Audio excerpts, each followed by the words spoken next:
एक बार क्या हुआ, एक राजा अपने मंत्री को लेकर के कहीं जा रहा था भ्रमण करने। रास्ते में नदी के किनारे एक व्यक्ति सोया हुआ मिला, आराम से सो रहा था। अब वो राजा अपने मंत्री से बोला कि देखो,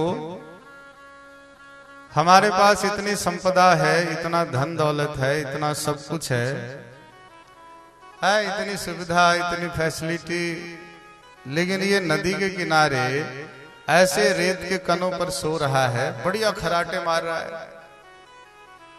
हमको तो ऐसे नींद नहीं आती भाई, क्या करें।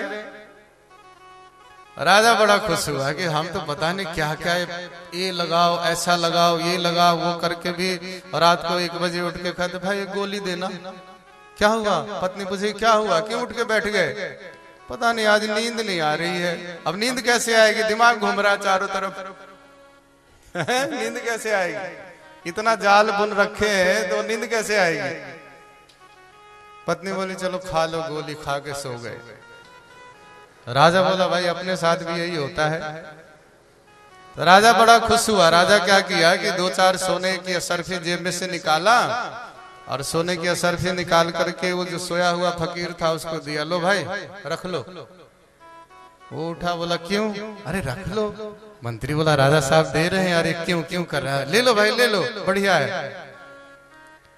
अब राजा साहब बार बार बोले तो मंत्री ने कहा, तो बेचारा 4-5 सिक्के जो सोने के थे वो रख लिए अपने जेब में। ठीक है जी, अच्छा। फिर अपना मस्ती में सो गया। महीना बीता, 2 महीना बीता।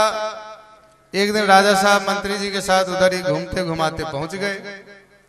अब वह नदी के किनारे जो व्यक्ति सो रहा तो भागा भागा आया, राजा साहब इधर आइए, राजा साहब इधर आइए। आया, क्या बात है? वो बोला ये अपना सोना ले लो, अपना सोना ले लो।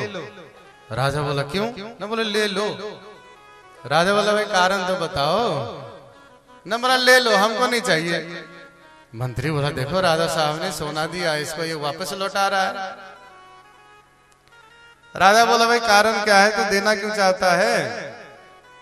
तो वह व्यक्ति बोला जो फकीर था नदी के किनारे सोया हुआ, वो बोला पहले तो मैं बड़े प्रेम से सो जाता था, अब जब से आपने 4-5 सोने के सिक्के दे दिए है ना, अब मुझे इसकी चिंता लगी रहती है कि जेब में रखूं कि पोटली बांध के रखूं कि कंधे पर रखूं कि मिट्टी में रखूं, कहाँ रखूं।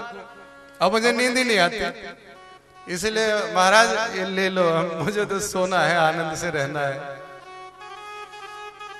कहने का तात्पर्य कि स्वार्थ को भगवान की भक्ति में शामिल मत करिए, भगवान की भक्ति को अलग ही रहने दीजिए। स्वयं के आनंद के लिए, स्वयं की प्रसन्नता और खुशी के लिए जीवन में भक्ति करिए।